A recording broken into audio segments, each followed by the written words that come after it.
¿Qué tal, amigos? Soy Piro de Dangerous Rhythm / Ritmo Peligroso y estoy con mi querido amigo Ricardo Bravo, uno de los grandes periodistas, experto en el rock, no solamente en México, sino probablemente también en Latinoamérica y en el mundo entero. ¿Cómo estás, carnal? Qué gusto. Igualmente, qué gusto, Piro. Igualmente. Ricardo, estamos haciendo este contenido que va a estar así como rodeando un poco el lanzamiento del documental del Dangerous. Y yo te quiero preguntar varias cosas que tienen que ver con el punk, con la época. Y cuéntame qué andabas haciendo Me siento tú. un poco raro estando del otro lado, pero Está bien. está padre. De eso se trata, pero no estando en Bien. entrevista, una charla, ¿no? Sí, Pero sí, cuéntame claro. qué andabas haciendo por ahí de 1978. Pues seguramente estaba yo en la secundaria, era yo muy fan del fútbol, seguramente estaba viendo el Mundial de Argentina 78, y bueno, yo estaba cambiando justo en ese momento mi afición por los cómics, que yo era fanático, tenía colecciones de cómics de Batman, Superman, El Hombre Araña, Órale. por que tenía cientos, tenía un cuarto lleno de cómics, y era realmente muy fan. Y estaba empezando a cambiar esa afición por la música, ¿no? O sea, Ok. realmente estaba yo empezando a hacerme de discos de Queen, de Pink Floyd, de Kiss. Recuerdo mucho en particular esos tres grupos que eran como de lo que más escuchaba en aquel tiempo, ¿no? ¿Y tuviste algún contacto en esa época con Dangerous Rhythm? Pues yo creo que debe haber sido como en el 80, 81. Y yo estaba muy metido en la onda del New Wave. Tenía ahí algunas cuestiones que me habían hecho llegar. Pero mi papá era muy seguidor de algunas cosas de rock en español. Le gustaba específicamente Jaime López, Chuck Moll y Dangerous Rhythm.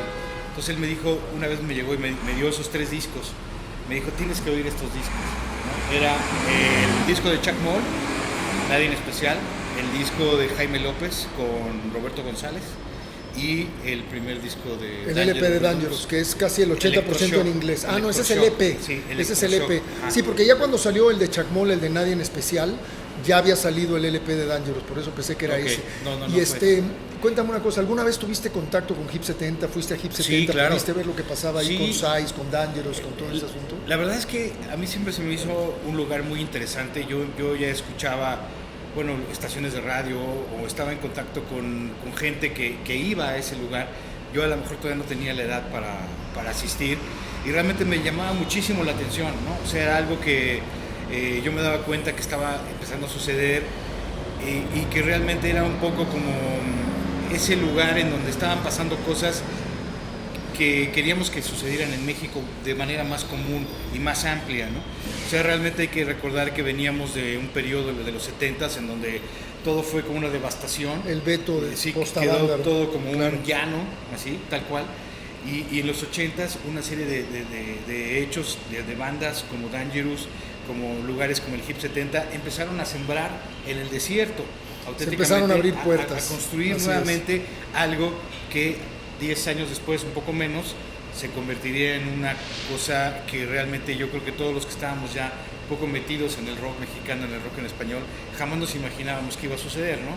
Todo Claro. lo que fue el rock en tu idioma y todo Claro. aquello. No, y es que después de Hip vino Rocco. Exacto. Y ahí la cosa se puso más Y sólida. luego lo de Com Rock, en fin, Claro. se fueron concatenando una serie de hechos en los cuales entonces estuvo siendo partícipe Dangerous Rhythm y Ritmo Peligroso, que fueron cambiando para siempre, afortunadamente, el contexto de lo que era el rock mexicano y del rock en español en México.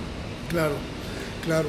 ¿Y tú te identificas mucho con el punk o es una música un poco que no comulgas mucho con ese sí, género? sí, yo es un género que me gusta, es un género que fue muy necesario en la historia del rock, ¿no? Cuando ya el rock iba llegando a un nivel pues como de demasiado sofisticado, demasiado Superestrellas, rebuscado, exacto. sí, ya como muy exclusivo para grandes virtuosos de la música. De repente el punk fue algo que lo aterrizó otra vez a la mano de cualquier gente que tuviera algo que transmitir, ¿Y el que punk? decir. ¿Y a ti te gusta escuchar punk más en inglés o en español o en ambos? En ambos, creo que hay bandas que me gustan mucho, desde las bandas clásicas, y bueno, bandas en español, creo que también hay varias que lo han hecho muy bien, que lo han sabido mezclar incluso con cuestiones latinas, ¿no? Como en su momento también lo hizo Dangerous Rhythm todavía con ese nombre en Sí. esta fusión, en este antecedente directo con lo de Marielito, Claro. e incluso en algunos temas del primer álbum, Colors, ya hay ya como tiene algunas destellos de la cuestiones, cumbia, exactamente, exacto, algunos claro. matices latinos, y bueno, eso es también lo que es más interesante de la música, ¿no? En este caso también del punk, que sea una música que también se conecte con otras cosas, que evolucione, y yo creo que en América Latina era importante que se empezara a conectar con estas raíces, ¿no? Claro. Para que no pareciera solamente una copia de algo que estaba sucediendo en las calles de Londres o de Nueva York, Exactamente, ¿no? eso fue lo que a nosotros nos causó mucha crisis, porque teníamos una gran influencia del punk británico y llegó un momento que nos cuestionamos hacia dónde íbamos, ¿no? La exposición que tú lograste de los 25 discos que cambiaron el rock mexicano, yo creo que es una exposición básica para poder entender y estudiar la historia del rock mexicano. Gracias. Yo siempre he tenido una pregunta que te he querido hacer. El disco de Dangerous Rhythm, el LP, no está incluido en esos 25. Y yo te pregunto, ¿no lo incluiste porque estaba incluido el disco de En la Mira, que obviamente yo sí creo que es un disco muy trascendente, o porque simplemente consideraste que el disco de Dangerous no era tan importante, o como que no era justo que una banda tuviera dos discos? Platícame de eso, porque Yo es creo una que duda con la que siempre me quedé, y eso nunca te lo fue, pregunté. yo creo que es eso que mencionas, ¿no? Llegó un punto en el que, como eran 15 discos, eran muy pocos discos realmente, ¿no? 15 o 25. No, 25, perdón. Sí, 25, claro. pero estábamos abarcando una cobertura de 1980 al año 2015, creo que Sí. fue cuando lo hicimos.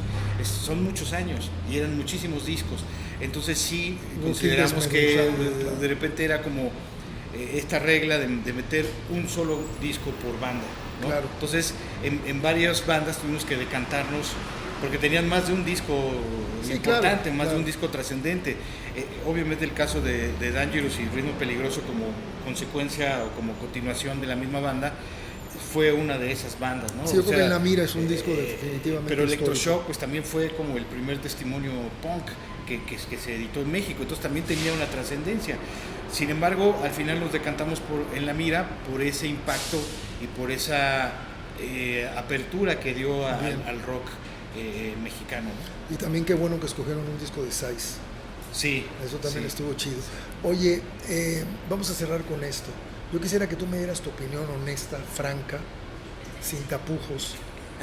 ¿Tú consideras que Dangerous Rhythm se merece tener un documental? Pues bueno, yo creo que no solamente un documental, sino que de la historia tan interesante, tan rica, que en muchos sentidos encarna la propia historia del rock mexicano.